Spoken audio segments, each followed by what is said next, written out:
He heads the firm's operations across the key cities of Bangalore, Chennai, Cochin, Hyderabad, and Sri Lanka. As a regional head, he is involved in the firm's activities across lines of business including strategic consulting and valuation, project management and facilities management, and also transaction services. Ram's specialized field of competence spreads across the transaction domain of office, retail, industrial, and land services. Ram has managed varied assignments including leasing and build-to-suit equipment for office, retail, IT, ITES, and campus developments, acquisitions and dispositions of land and build-up assets, management contracts for hospitality assets, investment transactions like joint ventures and structured sales, etc. Ram joined CB Richard Ellis in 1997 and has over 17 years of experience in the field of real estate consulting. I welcome Mr. Ram T. Chandnani to the event and I request him to take this over.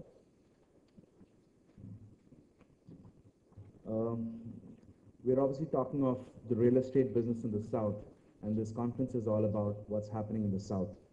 I'll do a quick introduction of our panel out here. I'll start with Mr. Sharma, who is the CEO of LIC Housing Finance. Prior to being the CEO of LIC Housing Finance, he was the zonal head based out of Chennai, overseeing the Tamil Nadu and the Kerala market for LIC. He's also a board member of a couple of funds. One is the LIC Namura Mutual Fund, the LIC HFL MCA Fund, and a couple of financial services, and also a nominee of board in the Hindustan Motors Limited. Customers, their portfolio exceeds over 60,000 crores, which is a large, very large portfolio. And housing is a critical component of the real estate business. And obviously you've heard in the previous session where we're talking of the South basically catering to where the demand is over 50% of commercial supply in terms of what's happening in terms of absorptions. So if there's a demand from the commercial occupiers occupying over 50% of the country, obviously there's an automatic demand for housing. So we'll get Mr. Sharma to talk about his experience and how we can learn from him. I also wanted to introduce you to Varun. Varun is the partner at Bearing Private Equity Partners. He's a senior member of the investment team. Varun's basically been with the firm for a few years now, and he was, prior to joining Bearing, the managing director at Citigroup, where he was responsible for a portfolio of over $450 million. And prior to that, he was with ANZ Grinlays Bank. He's a diploma and an MBA from the Indian Institute of Management at Ahmedabad. Thank you, Varun. I'll introduce you to Arshdeep. Arshdeep is the director at RMZ, who are a Bangalore-based developer headquartered in Bangalore. They're focused in multiple cities across South India. He's had over 20 years of experience. Prior to joining RMZ, he's been with Bharti, Max, New York, and Punj Alloy. Thank you, Arshdeep. I'll also introduce you to Shobhit. Shobhit's been with Jones Lang LaSalle. He's responsible for their capital markets business, and I thought it would be good, apart from myself on the stage, to get somebody from Jones Lang LaSalle as their knowledge partners on this session, since we had a couple of people drop out last minute who were going to be in this session. And I thought it was great to have Shobhit on the dais over here, because he can throw in a light of a lot of innovative ways of deal structuring that people like us are doing in the industry today. Thank you, everyone on the panel out here. To quickly start with, our discussion is basically on the financing appetite for real estate investments in the South Indian cities. I'm going to throw in the first question to Mr. Sharma. Obviously talking to him on which are the key cities that he thinks are the most lucrative in the South. Obviously you have the 4 large metros in the South, but apart from the 4 metros, what do you think is the percentage that you've done in part of your portfolio in the South versus the rest of the country? You want to throw some light on that, Mr. Sharma?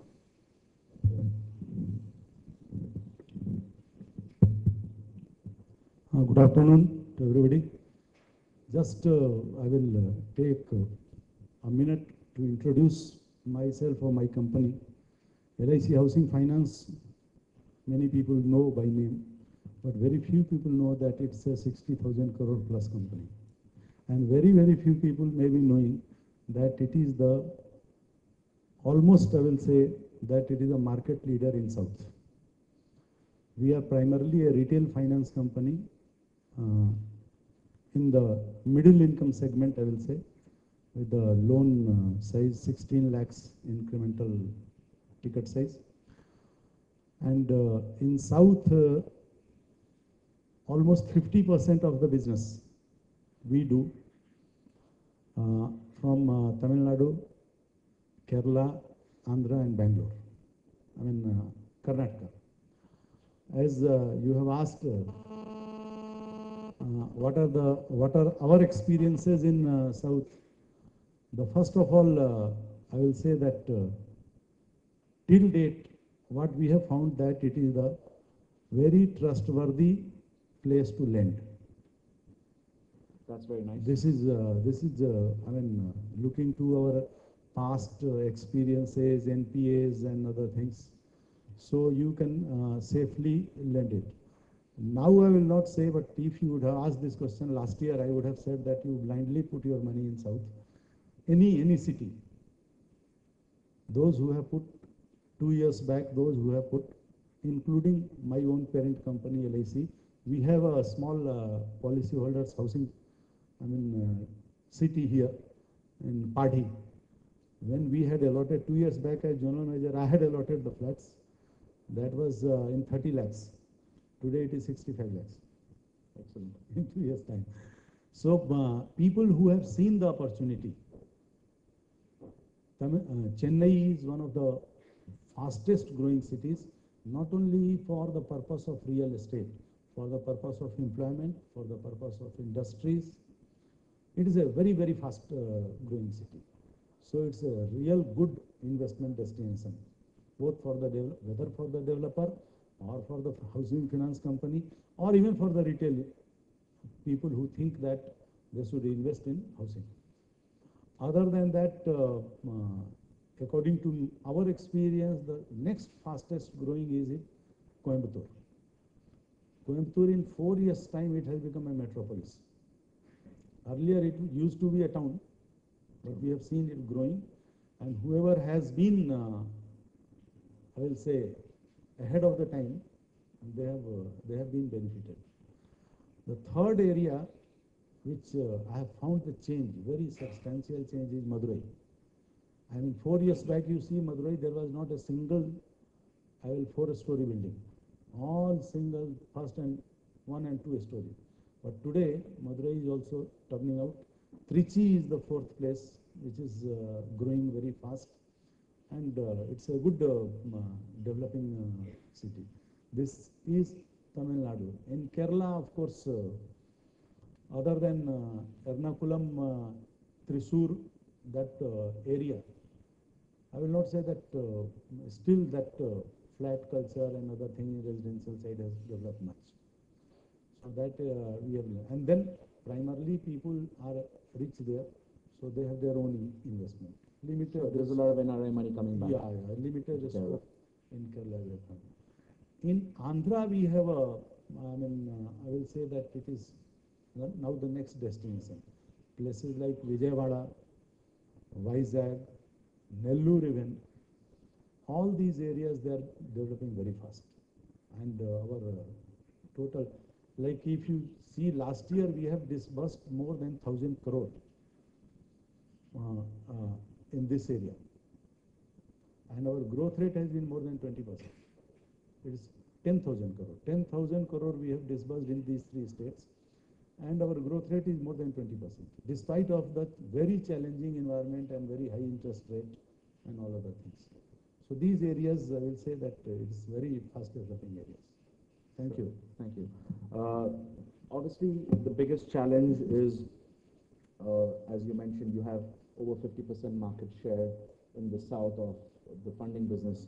Obviously, you have certain criterias on choosing the right partner or the developer that you want to fund for the projects coming. So obviously, you want to throw some light on that.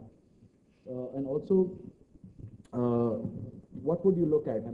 would you put in an exposure of what, 200 crores, 500 crores per developer, or would you limit yourself to a particular city where you would have a certain exposure? Just to throw some light, I mean, we have developers over here in part of the audience, so I think it'll be good. See, our association in Chennai with developers is very deep.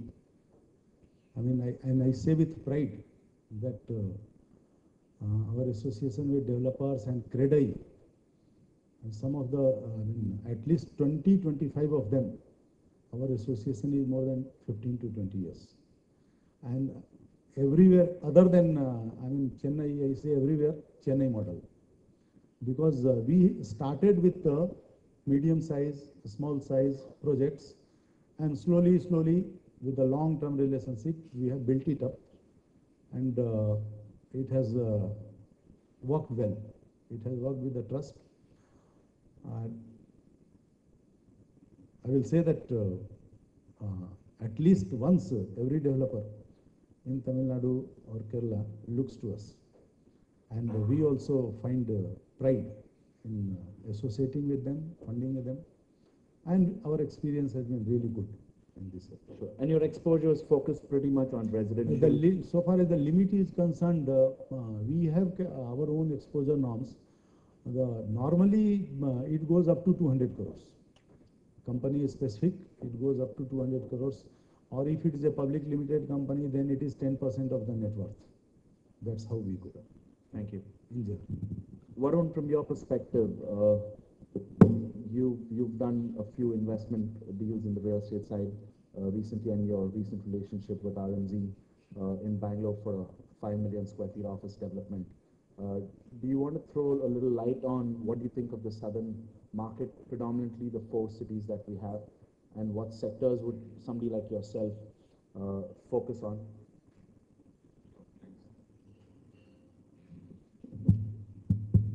Yeah, I think. I don't know how much people know about Bearings, but between 3 funds, we have about $1 billion to invest in India. Traditionally, we've not done real estate, started looking at it over the last 2.5 to 3 years. Have just made our first investment, like Ram mentions. I wouldn't say for real estate in particular, but even in general, we find most of our investments from the fund are in South India. So it doesn't only pertain to real estate. As far as real estate is concerned, we find the southern markets to be a little more in balance. You don't have things like land costs being 70% of, or being a 70% component. You find relatively lower speculative activity. So, I mean, these are some of the reasons why we naturally come to South India. As far as criteria for choosing a developer or any sort of entity to deal with, I think firstly you've got to decide whether you want to fund at a project level or at an entity level.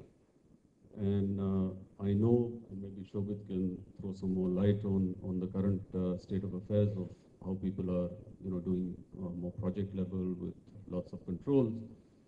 But given our constitution, given our sort of investors, given their expectations on return on capital, we may be one of the few or rare people who are still looking at entity level. Now, for that, you have to go through all the sort of filters that you would when you invest in any corporate. You look at the reputation, more specifically for real estate, you look at the location, you look at the segments they're targeting, you look at the team, the depth, second, third tier, if any, of management. More important than all that, you will do your forensics, you'll do your checks, you will check with bankers on their credit history, on their track record, yes. And last 2 points, I don't want to take too much time, but the last 2 points is you've got to make sure that your interests are aligned, and you've got to somehow gauge that their intent is to have a win-win outcome. So that's what I would say at this stage. Sure. So currently you focused on this one scheme, which is predominantly an office scheme. So would you focus on office and other asset classes, or your focus as a firm is predominantly on office or residential No, going forward? I won't say that. I step one step back. When I put up a real estate proposal, it also competes within my system with IT, with consumers. So I will look at overall sort of potential return on capital. So when we underwrite, we will compete and apply for capital against various opportunities. Within real estate, having done an office, right now, if there's something on the residential side that we think is worth looking at, we would. If there's something on the budget or value-based housing, then that's something we could look at. So we're not sort of predisposed towards any one category. In the end, it's got to make economic sense. Absolutely. Thank you. Harsh, from your perspective as one of the leading developers in South India, you have a portfolio of 13 million square feet that you pretty much hold, which you really haven't, it's on your books, so that's fantastic. From your perspective, from the funding side, and obviously looking at the key cities that you are in, why don't you throw some light on some of the key cities that you're already present in, and are you looking at tier 2, tier 3 cities? And also from a funding perspective, what do you expect from a fund? At the end of the day, the marriage has to work. The fund has to be expecting their certain set of returns. You as a developer are expecting certain returns on any particular project, whether it's commercial, residential, or retail. So we'd like to hear from you. Predominantly, you probably have kind of thrown three questions on in terms of what's our business plan existing. Let me share with you the times were good in 2005 and 6, and every developer had a plan to go pan-India. But thankfully, we kept our feet on the ground and stayed focused on South, which is predominantly our market. When I say South, only three cities that we have a fullest belief, which is Bangalore, followed by Chennai, and then Hyderabad. So predominantly these three cities that really we put focus on that, and I'm sure I've got two very senior able IPCs people out there. They can always validate between these three cities. Office absorption or office market size is between 65 to 70%.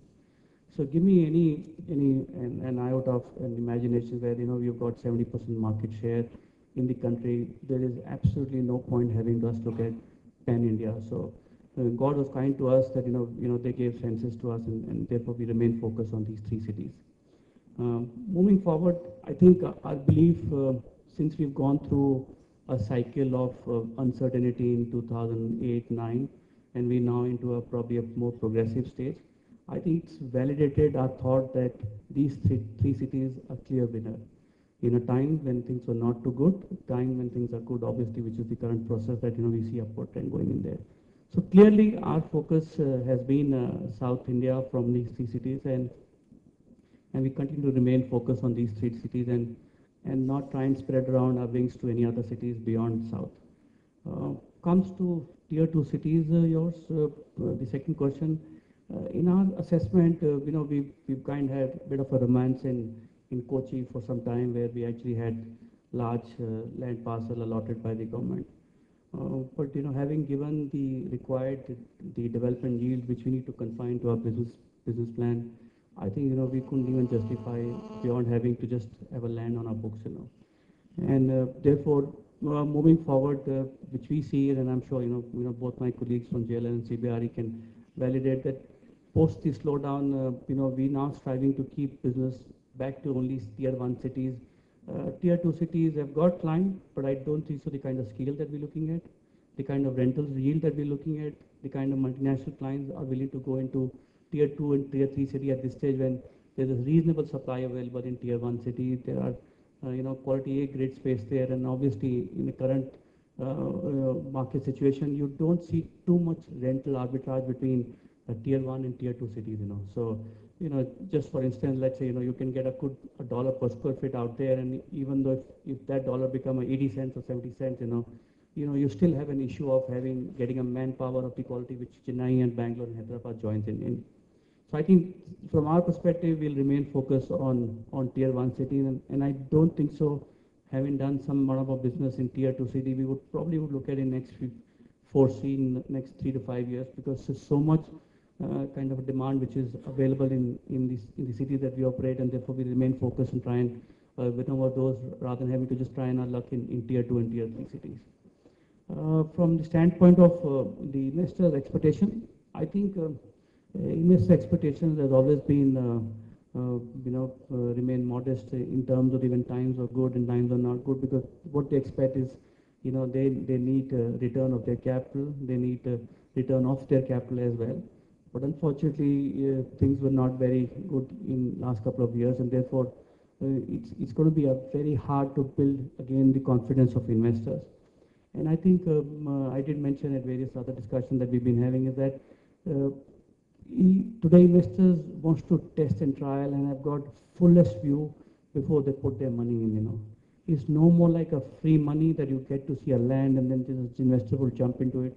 Days are over now. I mean, it's becoming an extremely, going through a cycle where the investor would probably would date around for 1 year, try and understand the partner, and Varun talks about alignment of interest before they really put their own money in there. So it's important from a perspective that today the capital available is of highest quality, and they like to deploy into a highest quality product into the cities that I talk about there.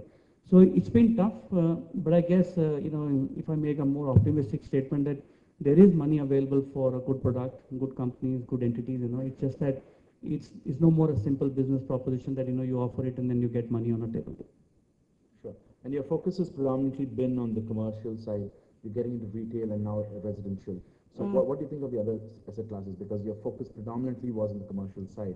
What do you think of residential, which is a key ingredient to the real estate sector? Yeah. I think in a hindsight, the promoters had the right vision when they began this company under the brand of 2002 and RFG. That was a time when there was no FDI available, and there were likes of banks and other PSU entities, which used to support us on the lending side. But somehow we managed to hold on to the assets, and today, as you rightly mentioned in the beginning, we've got 13 million square feet of total development that we've done it, and we've got around 8.5 million square feet of income yielding assets on our books, which by far I think one of the largest in down south. And we're very happy and have carried through the good and bad time, and therefore having to see the annuity income, which is significantly going on a yearly basis. So from our standpoint, there is I would say a first love stays for commercial, and we continue to remain focused on that, because that's a business that we've learned. We are progressing, we are improving on a daily basis. I've got a great set of clients, who we like to service on a daily basis. Besides that, retail is one that, we're just doing a one mall, but I don't think so that's a focus area at this stage, because, we realize that today, much against the first half session that we talked about bashing government, the FDI into retail is yet a reality, So the time is a little far by the time the retail FDI gets into the picture, and then there'll be more anchor tenant, beside the 5-6 name that we are all aware of it comes around, create a more competitive space for us to build more on this. However, we've actually ventured last year into residential, mid to high end, and not into the affordable segment, because I don't think so that's a market which is defined, and we can do that up. So our mindset is basically between mid to kind of high sector that we're doing it. So that's going to be moving forward, would take around 40% of our market share in terms of our business plan between office and resi. We've also got a bit of a relationship with Ascot Service Apartment, which is a capital and company. So that's going to be another 5-6% of our business focus. But clearly, office followed by residential, followed by a bit of service apartment, is the business plan that we've got within these 3 cities that we operate in there. And I've got no excitement to venture out other than these cities at this focus area. Thank you. Obviously, everyone's familiar with the evolution of the real estate business on the funding side, where you had developers 10-15 years ago saying, I'm going to develop a nice commercial building in Mount Road, and he would have a piece of land, maybe a joint venture signed up, or maybe even bought it, predominantly a joint venture where the landowner would say, I need you to look at developing this site. And the developer would go to his set of investors and say, are you willing to invest? I'm ready to strata title, sell, pre-sell commercial office space that I'm going to develop. This is the plan. Or he may not even have a plan. Obviously, those days are gone by where where the industry is changed, and we've seen developers go to funds, whether it's construction finance or with private equity firms, whether they tie up on SPV levels or entity levels, as we've just heard from our panelists over here. So I'm going to get Shobhit to just talk about the new avenues and how he wants to give us some throw some light on how the industry has changed from an evolution of investments. Shobhit. Thank you, Ram. It's it's always sort of tough to take it from Arshdeep. He summed it up well. When we started talking to our clients in 2006, it was pretty easy at that point of time. There was more money than projects. So for every good project, we had 10 investors, and obviously valuations went up. There was a lot of dilution on terms and conditions. People wanted to get into Indian real estate. They wanted to flag India. They wanted to learn India. So it was a little bit of educated, money coming in for education. Obviously, things are not the same anymore. That's a little bit, raising funds is getting a little tough now. And obviously, there's flight towards quality. There are experiences from the past. So the industry has matured very fast. In 5-6 years, we've had experiences on both sides. The funds now know the markets very well. The developers know what to expect. There were days when we were negotiating what we term as tag-along rights and drag-along rights for 2 days. Lawyers were having fun at it. Today, these are not even discussed. These have become pretty standard. And we talk about realistic plans. I think one of the biggest realization that's come about is the fact in India things take longer than we plan. And I think it's across all cities. It doesn't matter whether it's South. My guess is South has behaved a little bit better than North and Bombay, where projects have been executed, plans have almost been met. So when you travel around, you do see empty buildings on OMR, but at least good news is they've been built for whatever it is worth. So, I think going forward, what we are hearing from our clients is that they like Bangalore a lot. They are sort of liking Chennai. Hyderabad is a little bit of iffy. I don't think they're going beyond these 3 cities. There were some experiments done in Vizag, Cochin, Coimbatore, but I don't think, money is seeking these cities anymore. Like Arshdeep mentioned that, the cost of living itself in these 3 major cities have come down. And when I say cost of living, I'm not meaning, retail living, but cost of occupancy. So property prices came down in 2000, post 2009, and at least for the office sector, they've remained more or less there. As a result, the love for or the shift towards tier 2 cities has just sort of vanished. As the industry matured, I think even more avenues on capital raising have come about. Post 2009, we've seen NCDs being issued, mezzanine finance come in. So really the capital stack, which was just senior debt and retail loans, now there are various different types of money. We still don't have pension funds. LIC is not allowed to buy ready assets, if I'm right. But I'm assuming sooner or later that will come in. There's already a flight towards ready assets. One big example is Varun investing with RMZ, but that's a trend now, and they've identified it early. But we are seeing more and more demand for ready assets, institutionally held, being sold by the developer to an institution. It remains as one owner at any point of time. There's no yellow book or directory for owners for an asset. And I think that's going to remain the trend for the next 2 or 3 years. And I think South India, at least these 3 cities, will continue to benefit from that money. I think 2012 will see a few more transactions of that size and nature in these cities. So what you're saying is that the earlier investments that were done were really not done with that much of due diligence, or the funds who were coming in the early days probably didn't have an understanding of India, and the expectations of developers were, I've bought land at X, let me value it at 10X, cash out as much as possible, and then go borrow money and develop. Did you see something like that happening? I wouldn't entirely agree in the same fashion. Yes, there's been the underwriting of the world or the environment was very different.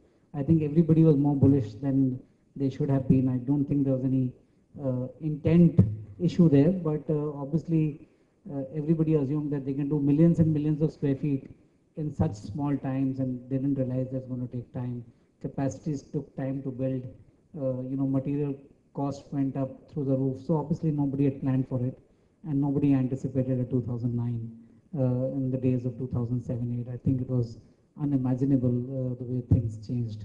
So I think Indian real estate sort of met a sort of speed breaker pretty early as it was just taking on, and suddenly you had a bump. I think it's been good and bad, both good in the sense because maturity has been, or the speed to maturity has been much quicker because of the 2009 global financial crisis, and I think it's in a way very healthy now. That was a good lesson, you're saying. Yeah, it was a good lesson. Varun, from your side, please. Yeah, just 2 points. Don't hold me to the second statistic because it's an estimate. But everyone knows that the real estate index of listed entities is about a tenth of its peak, from 13,000 to 1,300. The second thing is an estimate I got from another participant in the sector saying that ever since FDI opened up, while funds in the morning we heard might have earmarked $14 billion, but the amount actually come in is about 24,000 crores. And guess what? Over so many years, it's only worth 25 or 26,000 crores today. So I think when the market goes through such experiences, it better evolve and better learn very fast. So that's why the trend towards lower completion risk assets and income generating assets, and I think that maturity has come about very fast in India. Sure, thanks. What do you think are some of the exit avenues for somebody like yourself? I mean, obviously you've partnered in with RMZ where you're doing an office scheme. So from your perspective, what do you think are some of the exit avenues? And aren't investor funds like yourself looking at some amount of protection? Today we don't have insurance, title insurance for that matter. So do you want to throw some light on that? Don't you all agree that title insurance is very important in the sector?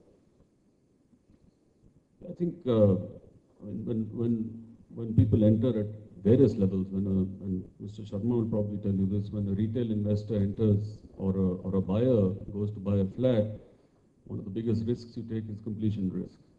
So banks could step in if they understand the credit, if they understand the project, they could give completion guarantees. That'll get you a lot more pre-sales. Also, a title in our country is presumptive, it's not conclusive. So, in a lot of other jurisdictions, you have the government as your counterparty. So, title insurance, I'm sure, when the market develops, will be,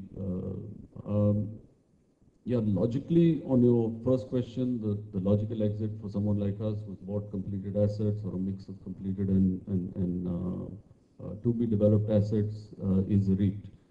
And regulations have been issued as far back as 2006, 2007.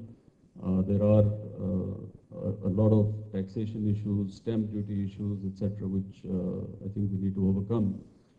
But I think REITs from the savers side have proven that they are an effective inflation hedge.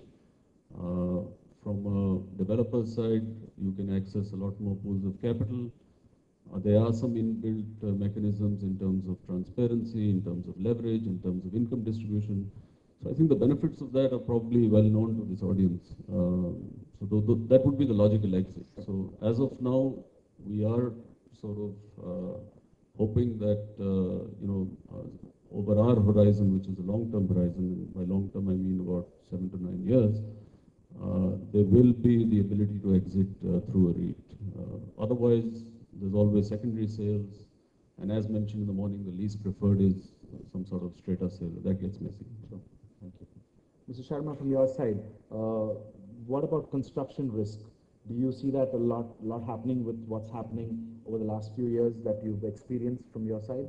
And obviously with construction costs going up, we've seen an increase in pretty much raw material labor.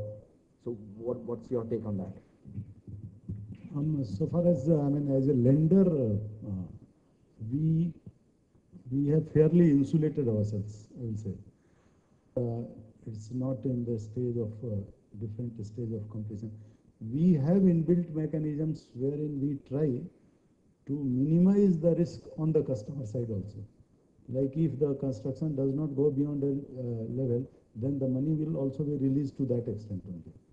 And then the first release will be done by the developer, not by the customer or not by the his financing institution.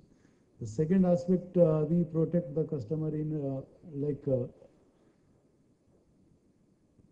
some of the new cases. Now it is coming up wherein a kind of, I will not use the word guarantee, but a kind of timeline is provided so that customer becomes comfortable that within that period it will be done. Then another particular area we are very sensitive is that whenever we finance either retail or this thing to a developer, we have the escrow mechanism wherein the money cannot be taken out from the entire system.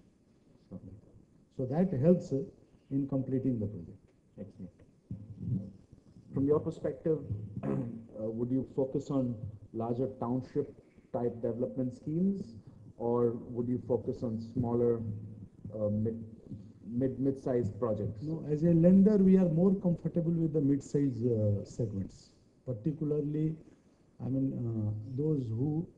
those developers who are project specific, 1, 2, 3 projects they take up, they complete it, then they hand over the properties to the customers, hand over the money, loan to us, and then they again take up.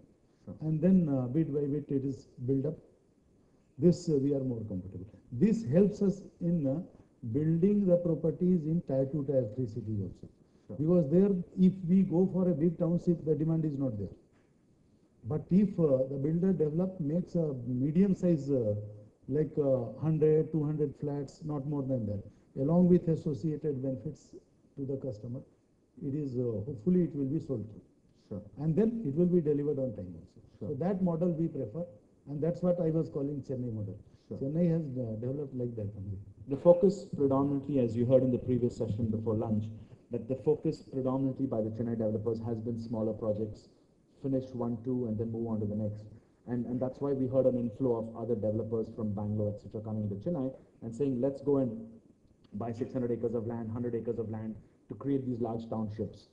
Because the new trend is to work and live close by, ideally in a township environment. So don't you think you want to look at that model, because the trend going forward is by creating those environments which are sustainable township type of environments, and we're creating the new infrastructure where these environments are being created, where you have ample water available, there's good amount of infrastructure, schools, hospitals, a hotel, a retail component, and a large amount of commercial and residential. This township development essentially, necessitates that you have the employment opportunities around. But our friend has been telling that in commercial, like you have the commercial opportunities there, people are getting. Somehow, except these 3 cities, as he said rightly, that Bangalore, Chennai, and to some extent Hyderabad. Hyderabad, I beg your pardon, I will disagree to some. Hyderabad has not yet come up to that level. It has not developed like that. And with the result that many of the big townships, the properties are there but no takers are there. Because surrounding area, simultaneously the employment opportunities and the commercial, these things are not there.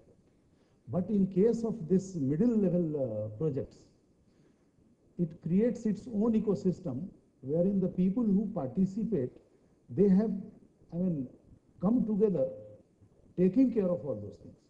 And so it becomes successful. Sure.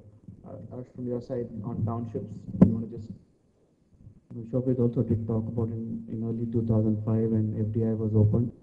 The first question any investor would ask us, how much land do you have? Our answer is that we don't have land. We have only land which is good for production for next 3 to 5 years, which means that we've got all land where the production is actually on. So if this was the time when, we could have bought land at 10 lakh an acre to an X number, and, I can aggregate thousands of acres and, multiply FSI multiplied by the built-up area multiplied my profit, and therefore, we could easily would say that I'm a $25 billion company.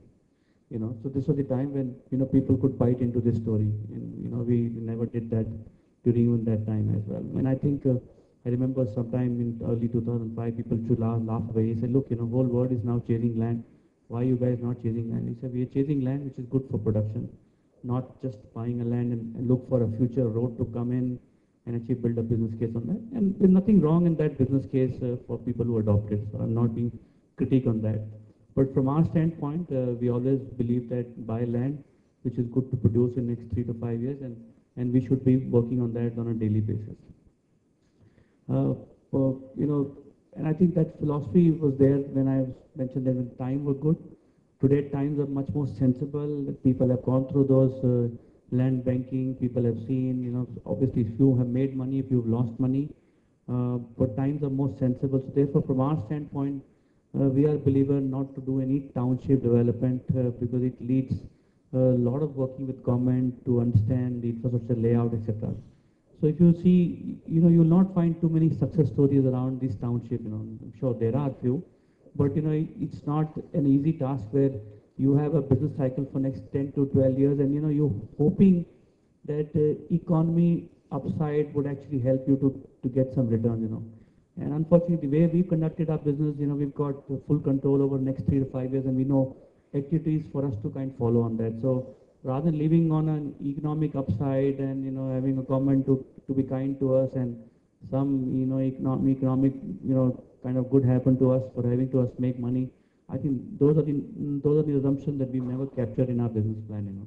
So we always not believer of any township development, rather focus on a land parcel which is 25-50 acre and have a confined visible plan for next 3 to 5 years to do it. Excellent. Let's open for questions to the floor. Do we have any questions to the panelists here?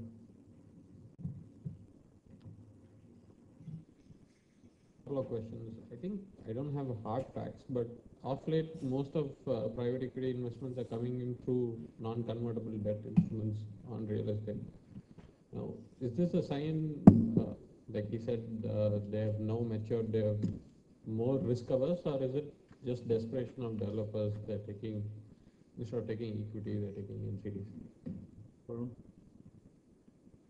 Preference rate structures on cash flows, etc. So, I mean, it's but natural that you go through that phase as well. And I think we're going through that right now.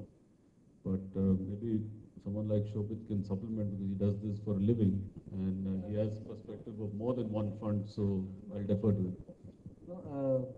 It's definitely a growing trend, and I think this has come about post 2009. I think where it started, of course, like Varun was saying, and I cannot disagree, is that a lot of people did not obviously meet the returns expectation when they invested in 2006-07. So they started saying they obviously wanted to do more conservative underwriting, and at those levels, developers were not willing to dilute their equity. So mezzanine finance started as an option to say, fine, whilst I'm not really taking your equity or I'm not trying to beat you down, let's do a structure which is fixed cost, and it also works in favor of the developer, in terms of taxation and others. So I think it was a win-win solution, and it sort of extended too much. So I guess everybody now wants to do NCDs. But having said that, there is enough money available in the market which will like to take equity risk, provided, of course, the developer is equally willing to sort of listen to the investor demands and put a very logical and amicable business plan. Also, just another question, actually, quite heartening to see Barings invest in RMZ. One thing I've noticed is most risk capital, that's equity capital, tends to gravitate towards residential because these are self-financing. Then you don't have to depend on exit routes such as buyback, tag along, drag along, and also suits the equity time horizon of 5 to 6 years, whereas commercial and residential might not. Now, question for Arshdeep is how would you tend to make commercial or retail or any of these things which are annuity dependent more attractive for this capital? You're absolutely right on the cash flow side. I think Resi has got more visible cash flow, and therefore, you get to see every year some money coming in there. So that's probably would give a little more comfort from an investor standpoint, and therefore you'll find predominantly transaction happen in last couple of years is mostly on the residential side, because your investor comes into a project when project is approved, sales have started, so he actually puts in money there, and then you get to see some money coming back. But if you look at residential, in my assessment, does not need that much capital, because it's a more self-funding situation as long as market is going good in Chennai, Hyderabad, and Bangalore, which I think has been reasonably good, and I don't want to talk about Bombay and Delhi, not that I know about it, but I think those are exponential different markets where you have seen extreme, where multiples could be very high and so on and so forth. So I'll stay focused on South, which is the whole topic as well. So from our standpoint, the Resi obviously don't need that much capital.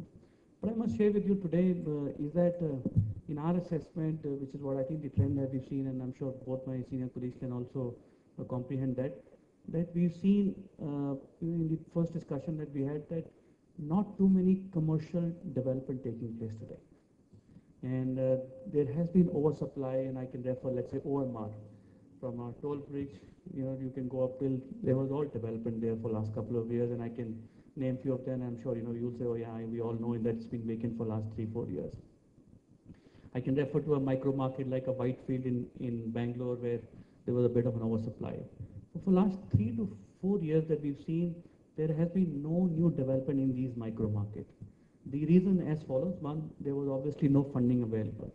Number two is that anyone who's put money will never make money. The kind of construction costs gone up, the kind of lending rates have gone up, yet the rentals remain same, So it's a very specialized business in terms of having to see where this business gets in there. To share with you, we realized that in 2006 and 7, we realized a lot of people want to actually look at RMG and a couple of more commercial players who've done reasonably well and say, hey, this is an exciting business. You go ask for a funding, construction finance, you lease it to a third party, and then you go to same PSU or a lender and say, now give me a rental discounting for next 10, 15 years, So few people have done it, but then they realize that this is a tough business to be, So if I envisage, and that's an opportunity that I'm presenting, that in next 5 to 7 years, you'll find a very less number of people in terms of commercial development. There will be a lot of consolidation will take place, So although it's a hard business, but morning we talk about compression of yield will take place. At the same time, rentals are also going up reasonably well. So I think if you have these two combinations, there will be significant returns for the investors and for a development as well in terms of having stay focused on the commercial. And keep in mind, the commercial is a very long-term business. I can't produce multiplier. I can't produce significant IRR in a second year. Unlike in a Resi, you could see a money coming in there, but a commercial, you will have to be more patient. You have to have a lot of, be patient in terms of having to stay around and see how this business is going. The only few things you have to control, make sure that no vacancies are there. Asset management of the product is very important, which I think are the key differentiator. And I can name few of them in Chennai and other, you could say that when you look at quality, it actually speaks of itself, I mean, you got next door, technology park, I think speaks for itself, If they continue to do an asset management, I don't see any reason for them having not to make significant returns on their investments. That's absolutely right. End of the day, commercial has to be a long-term play, and end of the day, the developer has to have a fix on whether he wants that as a sustainable rental stream coming in. Today, developers are saying, apart from creating some rental stream, if you want to make money, get in and get out, the easiest way is residential, because you sell out, you make your profit, and you move on. Whereas in the commercial side, as Arsh mentioned, that very clearly you have to have a long-term vision on the commercial side, or whether it's retail. The key is that you want to be in the game. Any other questions? We have someone here, please. I'm a practicing architect and head of architecture at Crescent School of Architecture, B.S. Abdurrahman University. One of my observations has been that to come out of any crisis or a difficult situation like the 2009 scenario, an as-is approach or a conservative, risk-averse approach is not going to help. Innovation and creativity and probably newer models of working between the developer and the financial institutions is the way forward, in my belief. It's easy. Any of your firms looking at innovation in terms of the current scenario? Are you referring to a product innovation? No, just your lending investment options, or are you going to be looking at what you were doing in 2005 and for the current situation to change? You're just going to sit back and watch. I know we set up a REIT out there, and you get 8-9%, the what you call a dividend yield on a yearly basis. Yet you have a rental going up, so it actually works like typically a mutual fund, but related to a particular property. So that's another element. There's something which is also called as the commercial mortgage link lending, which is again nothing which is where I could list my the portfolio and have invitation to LIC to subscribe the entire capital. So in this case, it's only an institutional funding is taking place. But I think from a regulatory standpoint, we have yet to see how clear those rules are. So there is a gap between who will go first. And actually go through the entire learning grind, and therefore someone will follow. So I think it's still a little far off. Where in our country you've got issues of retrospective tax being hit now, and suddenly you've got whole negative syndrome around that. Look, hey, you don't know 5 years ago if you got your money back, you have to pay tax for that. So there is a sense of fear, which I think morning people were vehement about in terms of having see how regulatory really performance has moved. But there are a lot of instruments which actually available in the whole US investment market, which I think will take some time, and I'm sure I've got Mr. Sharma and Varun can talk more about it, and they've got more experience on the Western market. Varun. Sort of innovation which we've heard of happens in the Bombay market, I think probably happens here as well, is that a lot of private individuals are taking pre-launch sort of equity risk, and our developers, I mean, I've heard of a company which built 600,000 square feet with 5 crores of capital, so of equity capital. So then, there's a lot of innovation which is needed behind that to multiply that 5, get some equity, leverage that, or get some institutional equity, then leverage that, and then, get post-construction finance. So I think necessity is the mother of innovation, and you will, or invention, and you will get innovative sort of financing structures. But like Arshdeep mentioned, there are certain limitations that we face, and we have to operate within those guidelines. Any other questions? We have a question from Mr. Suresh. And I thought it's not fair that we keep you all waiting any longer. So we'll start in his absence, and I'm sure as soon as he comes, we'll ask him to take and continue from where I've started. I think Mr. Raghavendran also is on his way and stuck somewhere. Is that right, Sethi? Okay. So that's why we say always have these cities with live, work, play very close by. Anyway, this is a little bit of a futuristic subject, smart cities. And unlike the other sessions where we had straight away a Q&A, 2 of our panelists are going to make some short and quick presentations as introductions to the concept and its applicability. So it's easy to start without the moderator. He's a little surplus till he comes. So ladies first, Sheila.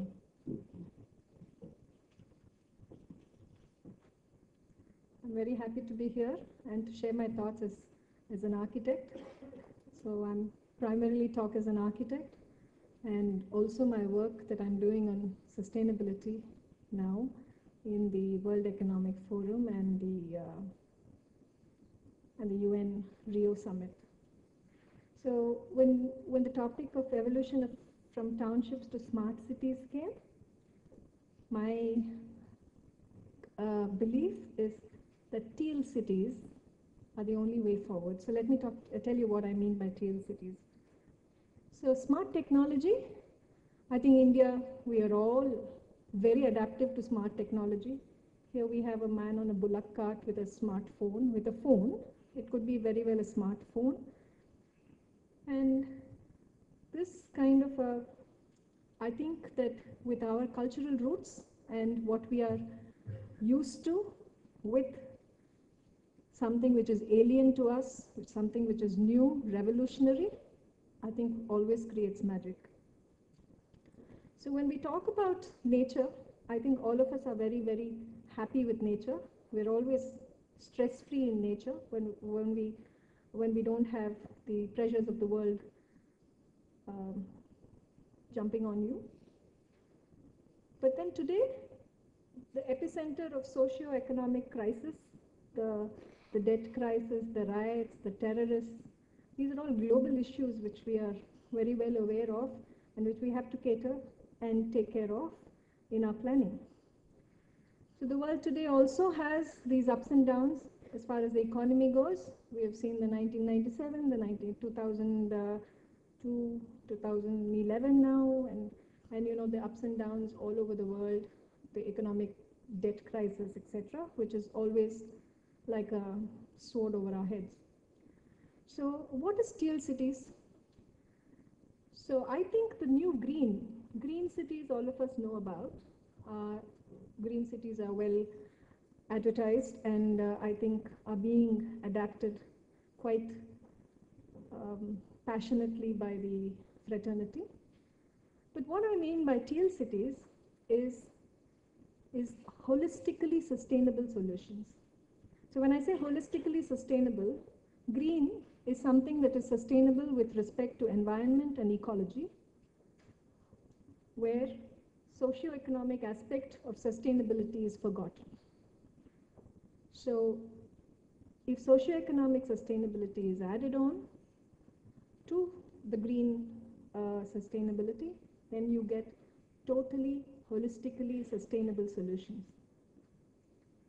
So if you say that the pillars of sustainability, you have the green triangle. I took the triangular form because it's the most stable and gives you ecological and environmental stability.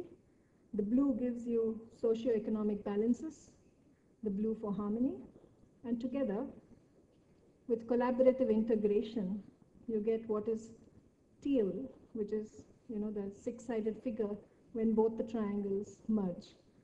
And that gives you holistic sustainability. India, I think we have our origins from over 3000 BC. And we all know that Mohenjo-daro, Harappa are our best cities. Well planned, with drainage, with circulation earmarked, etc. But then what's happening today? We have growth. Growth is positive, but growth, when it is haphazard and not planned for, can become chaotic. So this is a picture of Gurgaon. We have isolated, well-meaning, well-designed buildings and sites, but in totality, it is very chaotic. And this kind of growth is totally unsustainable. We have this continuous exodus. We have people. We have an inflow of people into our cities. Our cities have to cope with this kind of migration. And what are the solutions? These are our roads. We know, I think Mr. Raghavendra and Mr. Arun Nanda have been delayed because of the horrendous traffic. Now only Arun Nanda, yes. So it is not new technology that can help us, but change in the way we work and live. So there should be something of a greater efficiency in the movement of people and housing people. So this is a sea change. We can use technology. We can use our own value systems, which are so intrinsic to an Indian. At the same time, evolve strategies for greater efficiency and less movement and housing all our people. So we have internationally, we have the Rio Declaration saying sustainable development is very important. We want higher quality life for people. We should eliminate unsustainable patterns and promote appropriate demographic policies. And on the other hand, we have the Millennium Development Goals, which have specified that by 2015, poverty, hunger, disease, illiteracy, degradation of the environment, and discrimination against women have to be looked at as major indicators for us to improve on. The Biodiversity Convention at Nagoya says sustainable use of ecosystems, species, genes. So it's all, they're all there, but I don't think it is all there in totality. Each one has their own priority, but what I mean by holistic sustainability is a system by which culture and heritage is respected and responded to. Socioeconomic factors are definitely needed for a city to sustain, because if any built environment has to sustain, the economies have to sustain, and it has to respond to the needs of the people or the end users. Ecology and environment, with our challenge on the depleting resources, is definitely got to be taken into account. And our resource management and scalable infrastructure. There are pressures of infrastructure with the densities increasing. So I have evolved a methodology or a philosophy of design, which I call a reciprocal design philosophy. This is a design philosophy which I have evolved through my years in practice, and I do believe in it. And I think that any design, for it to be successful, has to be first inclusive of all the stakeholders. And when it comes to a city, inclusion means all the people, all the genders, all the mixed income groups, the retail, the manufacturing, the infrastructure, the government, the policy. It is humongous. It's a big list. It is iterative. The design process is iterative, where the designer has these dialogues with each stakeholder. And each stakeholder, believe me, has a different priority. And sometimes, or very often, you find that the priorities are so diametrically opposite and would conflict each other. So what does a designer do? You have to transact. And you transact, and you give, and you take. And you ultimately arrive at a solution which is equitable to all. And that is what I call as a reciprocal design philosophy. Now, our cultural background is fantastic. We have the arts, we have the crafts, we have craftsmen, we have all sorts of puppetry, potter, the carver, the wood carver. I mean, think of it. Which other country has such a rich heritage? We cannot afford to forego this heritage and go on into the mad, race to growth, and, which is not truly intrinsically Indian.